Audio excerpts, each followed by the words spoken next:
And we're going to have some fun now, PT, with Kevin Cooney, podcast host, writer with Philly Voice, Forbes.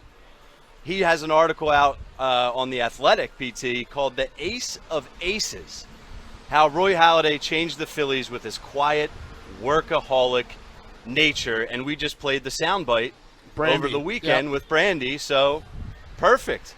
Insert Kevin Cooney. Kevin, how you doing today, man? Hey, guys, how are you? Doing well. So the Ace of Aces, like I just mentioned, really good article with Doc. What were your thoughts just for the overall weekend? Baseball officially loves Jason Stark. A lot has happened over the past couple days, and you wrote a lot about it. So take the wheel, my friend. Yeah, I should actually point out that all these stories actually from the Nike cast. So the Athletic reran it, and which I'm thankful for. But covering Doc all those years was something that was it was very interesting because you got to see a lot of things that you will never see from another pitcher. Obviously the playoff no-hitter being one, the perfect game being another, and just the guy who literally drove himself to be a Hall of Fame pitcher. And a lot's been made, obviously, over the Sports Illustrated story over the last couple of days, and I'm sure we'll get into that later. But it was the guy's drive that made him incredible, and it rubbed off on his teammates. And the only regret I think that anybody would have is that he really didn't get a shot to pitch in a World Series. I mean, a pitcher of his caliber and his work ethic deserved to get in that opportunity, and obviously he never did with Toronto, and came close in 10 with the Phillies, and then in 11, obviously he lost the 1-0 game to Carpenter in Game 5. And being up in Cooperstown this weekend, I was up there with Jason Stark. I didn't stick around for yesterday, but it's amazing when you see how many people were up there, and obviously a lot of Yankee fans represented because of Mariano, and Mussina had a huge turnout from Montoursville. You had like 7 plane loads of people come in from Seattle for Edgar Martinez. If you haven't been there for an induction weekend, it's got to be on your bucket list if you're a fan. It's really incredible. That's exactly what PT and I talked about earlier in the show, Kevin, was we have to get up there. PT's been up there just to visit Cooperstown. I've never been up there at all. I'd love to be up there for an induction weekend. But you mentioned that it was a shame that Doc Halladay has never gotten that World Series, especially in a Phillies uniform. Has there ever been a more impactful player for the Philadelphia Phillies that didn't win a World Series? Or the teams that he was on were great, but they couldn't really get over that hump, and he was only in town for not very long, 4 seasons, and he left a massive footprint on the entire city. And basically, guys, if you take all the injuries out from 12 and 13, it's only really 3 seasons. I mean, he basically missed the equivalent of a whole year in there with kind of the elbow and the hip and everything he had. Impactful, it's funny. You mentioned impact. Look, obviously, Richie Ashburn, and Ashburn had an impact not just as a player from the 50s, into the early 60s, but then as a producer from 64 on through his death in 97. That would be one. I mean, there's been a couple guys. I mean, you can take Darren Dalton, throw him in that realm, but for a guy who was here for such a short amount of time, the love that Doc garnered to the point where, Wall of Fame, I would almost say Jim Thomey's close, but that's a real select group that he's playing that, didn't have a ring but still had a huge impact on the organization. Kevin Cooney with us here on the Sports Bash on 97.3 ESPN. Was up in Cooperstown for Saturday, and that's what I want to ask you about, Kevin, is seeing your pal Jason Stark go in. I love to I'll always say to Jason, like, Alan Lewis baseball quiz. Quick, give me an and he's like, you remember that? I'm like, yeah, I remember that. I mean, I would read Jason's column in the Inquirer religiously when I was a kid growing up because he made baseball and his factoids fun, and when I saw stuff about, his Keinerisms that he came across, that it started out where he would listen and catch a few and throw them in the column, and then it became a point where where other people were, they were almost monitoring for him and serving him up. Like he never had to go searching for him. Just what was that like for you to see your colleague go in there, and what does it mean to you for him to be the Taylor Spink winner? It was an awesome thing. It was something that, to be honest, it's been surprising it took this long. Jason, look, I mean, I'll give you an example. The respect that Jason has throughout the game was pretty evident, throughout the whole weekend. But especially, I'll tell you a little story. Saturday night, the Athletic and Jason's family held a party at the Otasaga, which is the big hotel on the lake. It's a beautiful atmosphere up there, okay? Right off a golf course, everything. And the people who were coming by, the Phillies front office after the Roy Halladay party came over and spent some time there. Rob Manfred was there. Bob Costas was there. Almost everybody connected with MLB Network was there. Scouts, coaches. I mean, it's just this. People were coming in, and Pete, you know me. I've been around long enough where you don't get starstruck, but it's like, right. Wow, look at these. Look how many of these people are walking in and honoring this guy.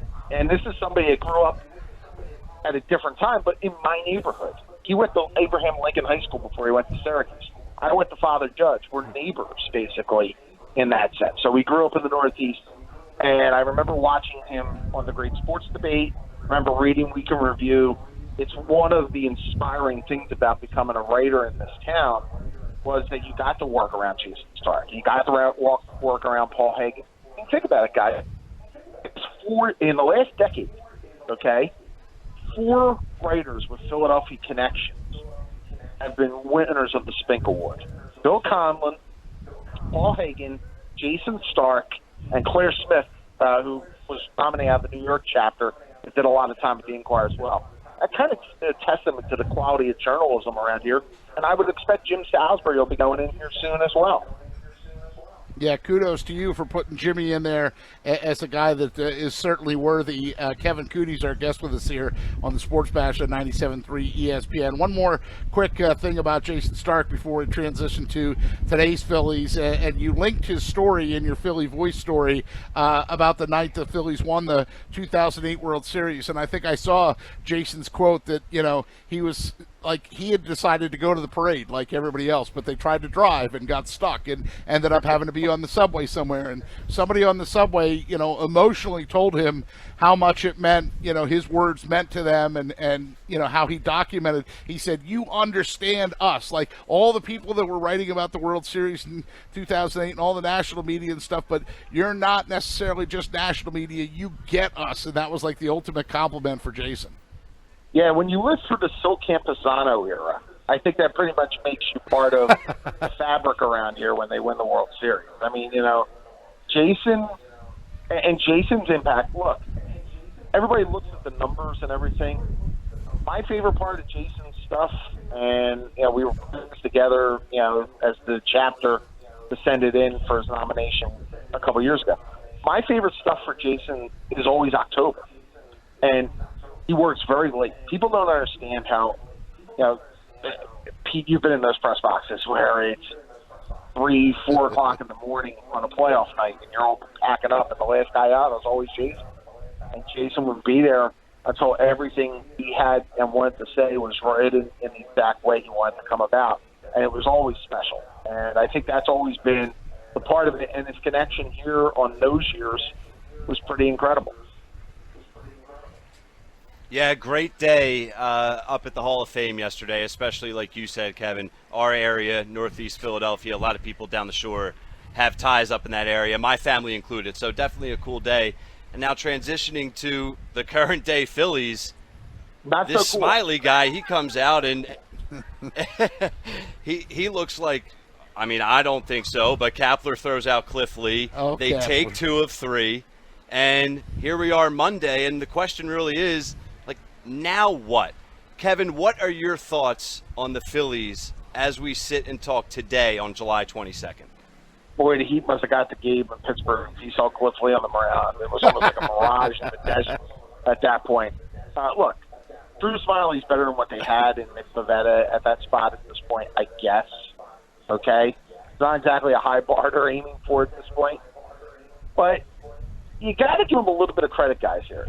It looked like the way that the first 4 games of that homestand against the Nationals and Dodgers went, when they went 1-3, ends in that 16-2 rout at the hands of Los Angeles on that Monday night. You're going, oh my God, this is going to be a disaster. Well, this stretch ended at 5-5. Okay, not great, but not awful, given the caliber of competition. 2 teams you figure will be in the playoffs. The third, who was in the hunt until probably this weekend. So it allowed you to start thinking, okay, maybe they've leveled off, and maybe they've hit a little bit of a point where they can kind of bounce back. And at a perfect time for them with the trade deadline coming up. Look, I'm maintaining I would not go all in for a 1-game playoff. I mean, I would try to make moves like the Smiley move.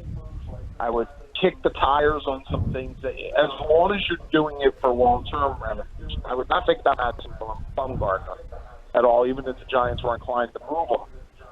I would always think in terms of what helps you launch towards 2020 and what helps you maybe even the 2021 to keep the window open to eliminate this uncertainty which is in your rotation year after year after year. If that means Marcus Stroman, if that means Zach Greinke, that's fine. But I'm not sure the Phillies have a lot of prospects that could get either guy. So they're in this pickle. And they're going to have to be real creative if they're going to find a way to add to their pitching and to be creative without taking the few pieces out of their farm system that are considered valuable moving forward. Yeah, it's going to be interesting to see how they work out, these potential deals leading up to the trade deadline. And something we discussed about maybe a week and a half ago was when Andy McPhail spoke, he was saying, listen, we're not going to sell the farm. We're not going to give away these young assets. But if we win the next 7 games, then maybe we will. And that bothered me because it's like, what do you mean? Mm-hmm. So what's your long-term plan here? And what is 7 games in early July going to tell you about your team? So I guess my question is, Kevin, what is the front office's mindset right now leading up to the deadline? And are they really going series by series like he kind of implied? I think that part of it is, now remember, I'll give Andy, I can't believe I'm saying this after what, and some of the stuff Andy said in that, but I'll give Andy some of the benefit of the doubt here. The 7 games they were playing were against the hottest team in the National League and the Nationals, and the 2-time National League champions who are probably on their way to becoming the first NL team since the 40s to go 3 straight years to the World Series. Okay? So they are proper measuring stick. I mean, it's not like you're coming out like against the Tigers and the Marlins and all that, okay?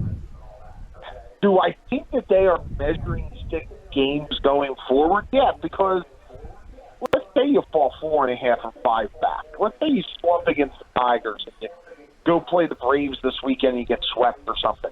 Well, I think it would be foolish to then go, you know what, we've had a bad week, but we're still all in.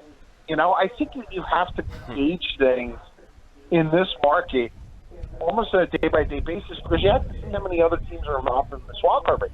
There's 6 teams that are bunched up within 2.5 games of each other in the National League. And you're not going to have that luxury of making those August trades if you feel like you're in or out, that you can get better. So why not? Well, this is what you have to do the gauging. You have to do it right now, and I give Klentak and McPhail that benefit of the doubt that I don't think it's a wrong move for them to decide to kind of take the temperature after every series. Kevin Cooney's with us here on the Sports Bash on 97.3 ESPN.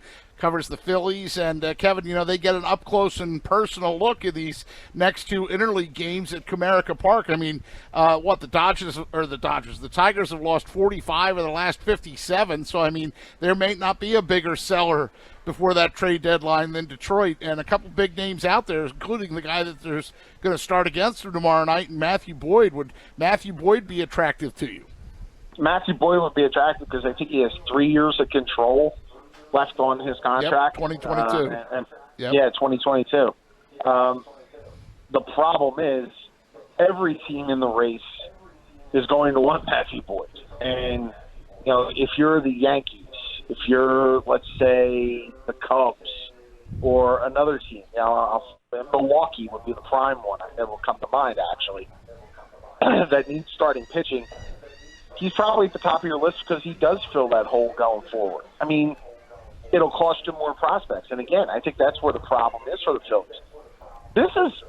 What is going on here right now is not an indictment so much of the stuff that's at the big league level. It's stuff at the minor league level. That they don't have enough reinforcements that are coming in, making an impact, or appearing to be capable of doing so, that you feel like, okay, we could part with this. We could part with Alec Boehm or Adonis Medina or take your pick. Those two guys are the ones at the top of the list.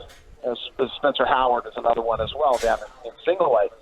But those guys are the untouchables, and you really don't have that deep a bench after that you can trade. And I don't know if the Phillies will feel comfortable in doing any of this. You can't get rid of those three for any big trade, I think. Yeah, Kevin, last week, Mike Gill and I had found a chart of Phillies' top prospects, like ranking the prospects from 11, 12, and 13. And in 11, it was Dominic Brown. In 12, it was Trevor May. In 13, it was Jesse Biddle. And if there was what a list. There were 30 names on the list, and you could literally go through and pick out Cesar Hernandez or Freddie Galvis or Mike. I mean, there are very few names of those prospect lists that went on to become legitimate big league baseball players. So it sounds like to me you're saying that at the big league level they're treading water, but they're paying the price now for having let the farm system and the minors kind of go off the deep end a little. And how much? And the thing is, they've had so many high years of draft. And, Mickey Moniak, Adam Hazley, those guys, it may still be too early to judge. I think Moniak, I would be really concerned about just what he will be at this level going forward. He might be a fourth outfielder, and he was the number one pick in the draft. And I think that's a concern. It doesn't, to me, in that end, you either have to look at your amateur scouting and wonder what's going on there, or you have to look at your minor league coaching and development. Now, the Phillies did do a lot of retooling there. They're trying to get everybody, especially the hitters, in on a common philosophy. The hitters are now kind of on that John Malley launch angle phase, trying to create more power, trying to get more of a common swing. But, it's concerning. It really has to be concerning that through 7 years of problems in their farm system, or 7 years of problems at the major league level, that the farm system probably has not produced nearly as well as it should, given the amount of high draft picks they have. Kevin, I want your thoughts on Bryce Harper because, listen, when you look at his numbers leading up to the All-Star break, there's really nothing to be negative about. You can't say, and some people were, oh, Harper, blah, blah, blah. I mean, that's always going to happen. He's not worth the money. He's not producing. But it seems like as of late, he's really took it up a notch, and he's playing with that fire and that passion and, bringing it every day. So I want your thoughts on his play recently and if you've noticed an elevation just in his overall demeanor. And can he carry this team to the playoffs? Well, let's start with is he worth the money? I'm not sure anybody is worth $330 million. But exactly. To the organization, the ticket sales, there's an extra benefit in there that they got, and they obviously bring rewards on with tickets and jerseys and merchandise and TV ratings and all that. So take the money out of it. You look at what the guy has done on the field. For most of the season, he's been exactly what he was last year or the year before in Washington. Okay? Streaky. He had a great April, crater out by June, trying to rebuild as the summer went along. So if you look at that timeline, he's been doing the same thing. Great start to the season.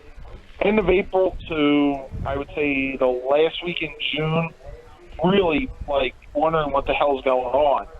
And then from July 1st on, he's been much better. And I think that what you're seeing him is being more comfortable. I think he's seeing a couple more pitches than he did earlier in the season. I wonder if part of this is also he got off to a delayed spring training, kind of behind a little bit in his work. Maybe this is finally catching up with him and getting the swing down and everything. I think when you add all that together, you're seeing a player who has become better and feels more comfortable here. He looks like a guy who kind of wants to take this team on his back, maybe feeling a little more of a leader than he did in April and May when he was the new guy in the clubhouse. Does that mean anything long term? I don't know, but it's better than what they had. It certainly is better, and just to give a quick glimpse into the Harper effect, the Phillies have seen a 20% ratings increase locally on NBC Sports Philadelphia, where most of their games are played, obviously, as we all know. What can we look forward to seeing from you, Kevin? Coming up through the rest of the summer and, just the work and what you got going on.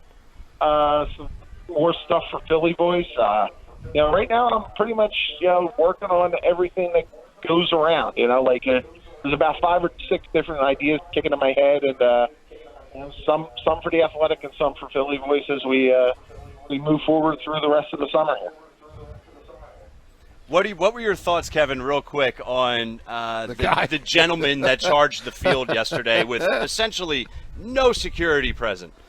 I was in a car on the ride home from Cooperstown when that happened, and I wondered, and you know what, we laugh about it, it's scary though, because it is.